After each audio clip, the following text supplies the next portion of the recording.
चलिए आज हम लोग पिछले क्लास में हम लोग पढ़ चुके थे वेक्टर्स में प्रोजेक्शंस के बारे में और एंगल बिटवीन टू वेक्टर्स के बारे में।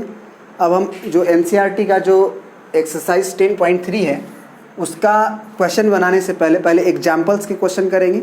एग्जाम्पल में भी 2-3 एग्जाम्पल अच्छे हैं और सब तो आप बना ही भी सकते हो खुद से। जैसे कि पहला एग्जाम्पल है वो ईजी है, कह रहा है कि find the angle between two vectors vector A and vector B. तो कभी भी आपको बता दें कि एंगल्स की बात है तो आप समझना कि डॉट प्रोडक्ट यूज हो सकता है, ठीक है ना। तो तुरंत आप ये लिख सकते हो कि vector A dot vector B is equal to magnitude of A magnitude of B into cos of theta. अब ये लिखने के बाद आप एंगल निकाल सकते हो। ए डॉट बी का वैल्यू अगर आपको दिया हुआ है यहाँ से 1 तो ये 1 लिख देंगे। मैग्नीट्यूड ऑफ ए 1 दिया हुआ है इंटू मैग्नीट्यूड ऑफ बी 2 दिया हुआ है, क्योंकि बोल रहा है कि find the angle between two vectors A and be with the magnitude 1 and 2 और कॉस थीटा। तो यहाँ से कॉस थीटा का वैल्यू आएगा 1/2। तो थीटा तो आपको पता है ना कि थीटा जो होता है वो लाई करता है 0 और पाई के बीच में। तो 0 और पाई के बीच में 1/2 तो केवल एक ही एंगल पे होता है और वो होता है आपका π/3 पे 60 डिग्री पे। तो इस तरह से ये एंगल निकल के आ गया आपका 60 डिग्री, ठीक है ना। तो ये तो आसान क्वेश्चन रहा। अब अगले क्वेश्चन पे आते हैं। अब देखिए अभी जो क्वेश्चन बनाया उसमें vector A dot vector B दिया था, इसमें कंपोनेंट फॉर्म में 2 वेक्टर्स दिया हुआ है और एंगल पूछा है। तो हम आपको पहले भी बोले हैं कि अगर एंगल की बात हो तो आप समझ जाइए कि डॉट प्रोडक्ट यूज हो सकता है वेक्टर्स के क्वेश्चंस में। तो तुरंत vector A dot vector B आप क्या लिख सकते हो, तो ए बी कॉस थीटा। आपको पता है कि वेक्टर के साथ नहीं लिखे हैं तो इसे मैग्नीट्यूड समझिएगा।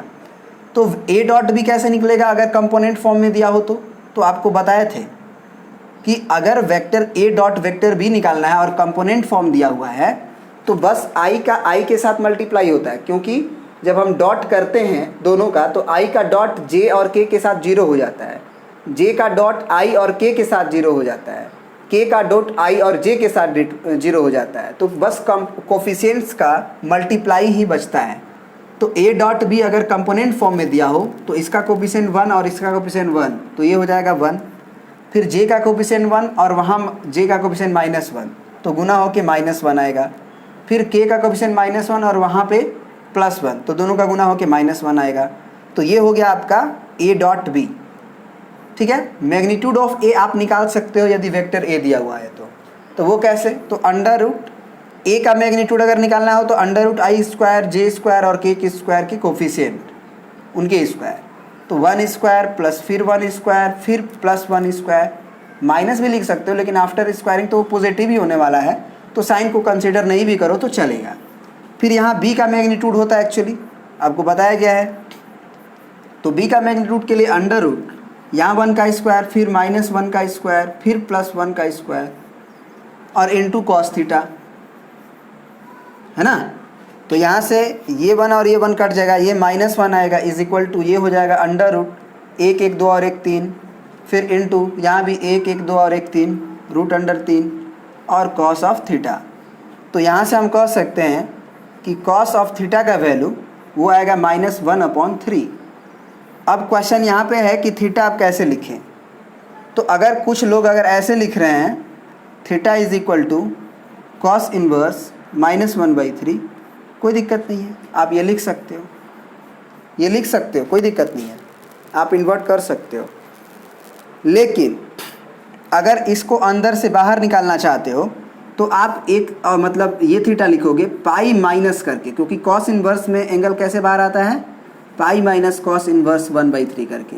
ये आपको इन्वर्स फंक्शन से समझ में आना चाहिए, क्योंकि कॉस इन्वर्स में कभी भी निगेटिव रहता है तो वो पाई माइनस एंगल होता है, क्योंकि कॉस इन्वर्स का रेंज 0 और पाई के बीच में लाई करता है। और अगर उसके आर्गूमेंट निगेटिव है तो वो जाएगा सेकेंड क्वाड्रेंट में, क्योंकि फर्स्ट क्वाड्रेंट में तो ऑल पॉजिटिव होता है। तो सेकेंड क्वाड्रेंट में एंगल लिखने का तरीका आपको बताया गया है पाई माइनस थीटा। तो पाई ये लिख दिए और माइनस ये आपका थीटा है, तो इस तरह से एंगल आ गया, है ना। या तो कॉस इनवर्स -1/3 ही छोड़ दीजिए या फिर पाई माइनस कॉस इनवर्स 1/3 लिख दीजिए, ठीक है ना। अब आते हैं नेक्स्ट क्वेश्चन पे। चलिए अब जो है एग्जाम्पल नंबर 15 देखते हैं। पिछला क्वेश्चन एक्चुअली एग्जाम पर 14 था, 13 ही लिख के बना दिए थे। चलिए, तो ये क्वेश्चन कह रहा है कि if vector A is equal to 5 I cap minus J cap minus 3 K cap and B vector is equal to I cap plus 3 J cap minus 5 K cap. ठीक है, बिल्कुल, हाँ बिल्कुल। और इसमें बोल रहा है कि so that the vectors vector A plus vector B and vector A minus vector B are perpendicular. तो ये भी आप समझिए कि अगर कोई दो वेक्टर्स को आपको प्रूफ करना है कि वो परपेंडिकुलर है या फिर आपको एंगल निकालना है, तो आप समझ लो डॉट प्रोडक्ट का यूज होता है। दो वेक्टर्स का डॉट प्रोडक्ट अगर जीरो हो, दो वेक्टर्स का डॉट प्रोडक्ट यदि जीरो हो तो तीन कारणों से हो सकता है। या तो मैग्नीट्यूड ऑफ ए जीरो होगा, या तो मैग्नीट्यूड ऑफ बी जीरो होगा, या दोनों के बीच का एंगल 90 डिग्री होगा। ये आप ऐसे समझ सकते हैं कि दो वेक्टर का डॉट प्रोडक्ट को कैसे डिफाइन किया गया। तो ये हुआ magnitude of A magnitude of B into cos of theta. तो अगर सब तीनों क्वांटिटी इंटू में है ए डॉट बी में, तो ए के जीरो होने से भी ए डॉट बी जीरो हो सकता है, बी के मैग्नीट्यूड के भी जीरो होने से जीरो हो सकता है, और कॉस थीटा के भी जीरो होने से जीरो हो सकता है। तो अगर magnitude of A magnitude of B zero नहीं है, मतलब वो नल वेक्टर अगर नहीं है, तो हम कहते हैं तब जो है अगर ये जीरो हो रहा है तो केवल कॉस थीटा के कारण जीरो हो सकता है। और कॉस थीटा के कारण अगर जीरो हो रहा है, इसका मतलब कि थीटा 90 डिग्री होगा। तो कभी भी अगर तुमको दो वेक्टर्स को परपेंडिकुलर प्रूफ करना है तो उन दोनों का डॉट प्रोडक्ट को जीरो प्रूफ कर दो। ठीक है ना, उन दोनों को डॉट प्रोडक्ट को जीरो प्रूफ कर दो, और ये भी बोल दो कि इसके मैग्नीट्यूड जो है वो जीरो नहीं है, तो बस वो प्रूफ हो जाता है। तो यहाँ पे बहुत बच्चा गलती क्या कर देता है इस क्वेश्चन में, वो समझता है कि वेक्टर ए और वेक्टर बी आपस में परपेंडिकुलर है, ये प्रूफ करना है। नहीं, तब तो ए डॉट बी निकालते अगर एक दूसरे को परपेंडिकुलर प्रूफ करना है तो। लेकिन यहाँ पे vector A plus vector B जब हम निकालेंगे तो वो अलग आएगा। आपको पता है कि वेक्टर ए दिया हुआ हो 5 I cap minus J cap minus 3 K cap, और वेक्टर बी दिया हुआ हो आपका I cap plus 3 J cap और माइनस 5 के कैप। तो vector A plus vector B अगर हमको जोड़ना हो तो दो वेक्टर्स को कंपोनेंट फॉर्म में हम इजीली जोड़ सकते हैं। कैसे? आई को सिंपल आई के साथ जोड़ना होता है, और जे को जे के साथ जोड़ना होता है, और के को के के साथ जोड़ना होता है। ठीक है ना, तो इस तरह से हम जोड़ लिए 5 और 3 8 के कैप। अब आता है question vector A minus vector B के बारे में। तो अगर हमको घटाना हो, vector A minus vector B करना हो, तो इसमें से इसको घटाना है, तो 5 में से 1 गया 4 आई कैप, फिर माइनस जे कैप, और ये भी माइनस 3 जे कैप होगा, तो माइनस 4 जे कैप हो जाएगा। फिर ये 5 के कैप को घटाना है क्योंकि बी में माइनस लगने वाला है, तो ये प्लस में बदलेगा, तो प्लस 5 के कैप और माइनस 3 के कैप प्लस 2 के कैप। तो इस तरह से हमारा vector A minus vector B आया। अगर हमको प्रूफ करना है कि ये दोनों परपेंडिकुलर हैं, तो हमको प्रूफ करना होगा vector A plus vector B और dot vector A minus vector B का वैल्यू जीरो अगर आ जाएगा, तब हम कह सकते हैं कि ये प्रूफ हो गया। तो निकालते हैं हम। तो दो वेक्टर्स का अगर डॉट प्रोडक्ट लेना हो, एक वेक्टर ये है एक वेक्टर ये है, तो दोनों का डॉट प्रोडक्ट जब हमको लेना होगा तो हमको पता है ना कि डॉट प्रोडक्ट लिखेंगे भले, पूरा लिखेंगे भले, लेकिन डॉट लेते समय हम एक बात का ध्यान देंगे, डॉट कि केवल आई का आई के साथ मल्टीप्लाई होगा, जे का जे के साथ मल्टीप्लाई होगा, और के के साथ डॉट होगा, बस। तो आप कर दो, आई का आई के साथ तो करोगे तो 24, यहाँ जे का जे के साथ करोगे तो माइनस 4 2 जा 8, और यहाँ भी माइनस 8 2 जा 16। अब ये देखो 16 और 8 24 होगा, तो 24 माइनस 24 ये 0 हो गया। इसका मतलब इन दोनों वेक्टर्स का डॉट प्रोडक्ट 0 है, और लिख दोगे and here magnitude of vector A plus vector B and not 0 and magnitude of vector A minus vector B is not 0। This imply, उस सबसे क्या करोगे, this imply vector A plus vector B is perpendicular to vector A minus vector B proved.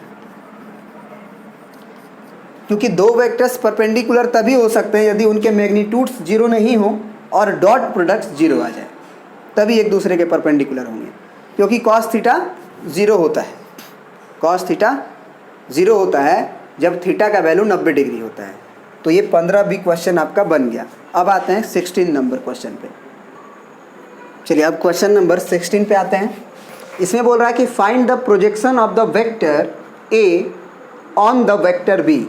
आपको पहले भी बताए थे कि अगर किसी वेक्टर का प्रोजेक्शन लेना है किसी वेक्टर के ऊपर, तो प्रोजेक्शन का मतलब शैडो होता है, परपेंडिकुलर शैडो। परपेंडिकुलर शैडो का मतलब परपेंडिकुलर जिस वेक्टर्स के अलोंग लेना होता है। मान लो ये बी वेक्टर है और ये आपका ए वेक्टर है, तो इस वेक्टर्स के परपेंडिकुलर लाइट्स डालेंगे, है ना। तो ये लाइट डालेंगे तो यहाँ से क्रॉस करके लाइट निकल जाएगा, लेकिन यहाँ पे ये ए वेक्टर होने के कारण यहाँ से भी लाइट निकलेगा, है ना। ये सब लाइटेड हो जाएगा, लेकिन ये ऑब्स्टेकल की तरह रहेगा और इससे लाइट पास नहीं कर सकता है। तो यही होता है प्रोजेक्शन ए बी। और हम बताए थे कि प्रोजेक्शन निकालने के लिए आपको कुछ नहीं करना है, जिस वेक्टर का प्रोजेक्शन लेना है निकालना है उसका वेक्टर लो, जिसके अलोंग निकालना है या जिसके ऊपर निकालना है उसका यूनिट वेक्टर लो और दोनों का डॉट प्रोडक्ट कर दो। तो डायरेक्ट आप लिख सकते हो projection of vector A on vector B is equal to यही लिख देते हैं, वेक्टर ए और डॉट ए का वेक्टर लेंगे और बी के ऊपर ले रहे हैं तो बी का यूनिट वेक्टर का डॉट प्रोडक्ट। डायरेक्ट वो ए बी का लेंथ आता है।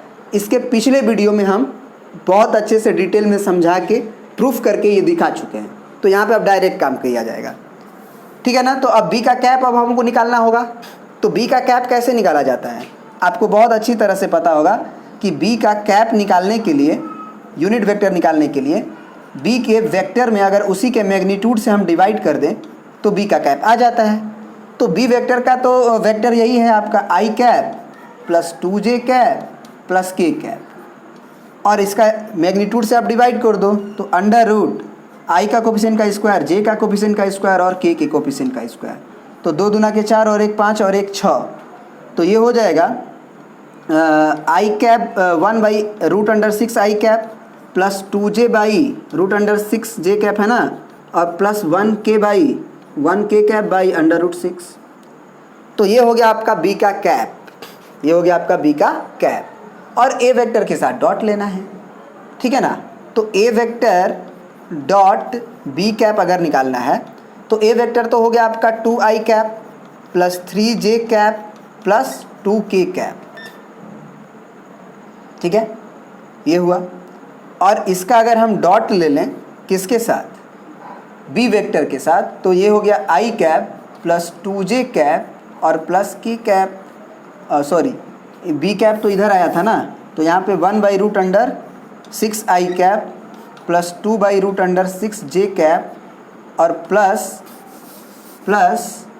1/√6k कैप, ठीक है। तो अब डॉट प्रोडक्ट अब निकालेंगे तो करस्पॉन्डिंग मल्टीप्लाई करिए।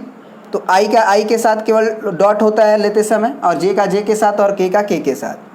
तो 2/√6 i डॉट i 1 हो जाता है, 3 और 2 का तो 3 2 जा 6/√6 प्लस फिर 2 1 जा 2/√6। तो एलसीएम तो भैया √6 ही होगा, और ये हो जाएगा ऊपर 2 + 6 + 2, तो 6 2 8 और 2 10, 10/√6। ये आपका हो गया प्रोजेक्शन, यही आपका आंसर हो गया 10/√6। और अगर इसको रेशनलाइज करके लिखना चाहें तो 10 अब ऊपर √6 और नीचे 6 हो जाएगा, क्योंकि √6 × √6 किए होंगे। तो ये हो जाएगा 2 3 जा 6 और 2 5 जा 10, तो 5√6/3। आप ये भी आंसर लिख सकते हैं, आपका जो मर्जी वो लिखिए, ठीक है। अब आते हैं नेक्स्ट क्वेश्चन पे।